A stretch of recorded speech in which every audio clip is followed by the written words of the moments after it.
Here in Afghanistan, the Taliban have even more reason to be scared of the fearsome Apache attack helicopter.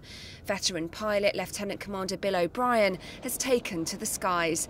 The 54-year-old naval reservist has come out of retirement to go on operations.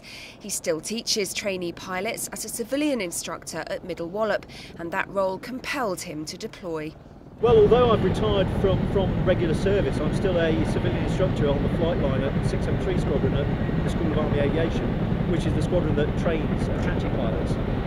And I got the opportunity to deploy and felt obliged to take it, simply because I am still training Apache pilots and I need to have seen what they're expected to do once they come out of the training school. Bill's 30 years in the cockpit equates to nearly 6,000 flying hours, 1,500 of those with the Apache.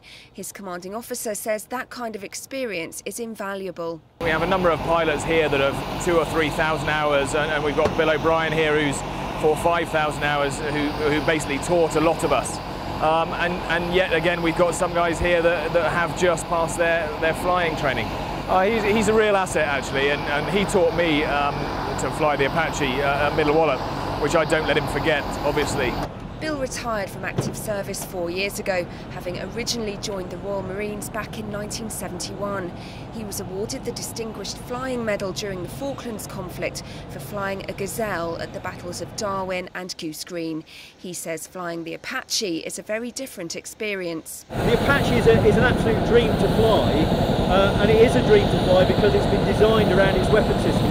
It's been designed to create a stable weapons platform. It's much more of a systems management exercise, less of a seat of the pants thing, but it is a good machine to fly, and it's very heavily protected and well armed, so I'm certainly not as much risk as I was in my Gazelle, I think, all those years ago. Bill was already serving before many of the other pilots in his squadron were born. Nevertheless, he gets on well with his younger colleagues. Actually, they've been entirely supportive of me. Clearly they take the mickey as often as they can, but they're very tolerant of my ingrained personal habits, and they go out of their way to look after their Uncle Bill.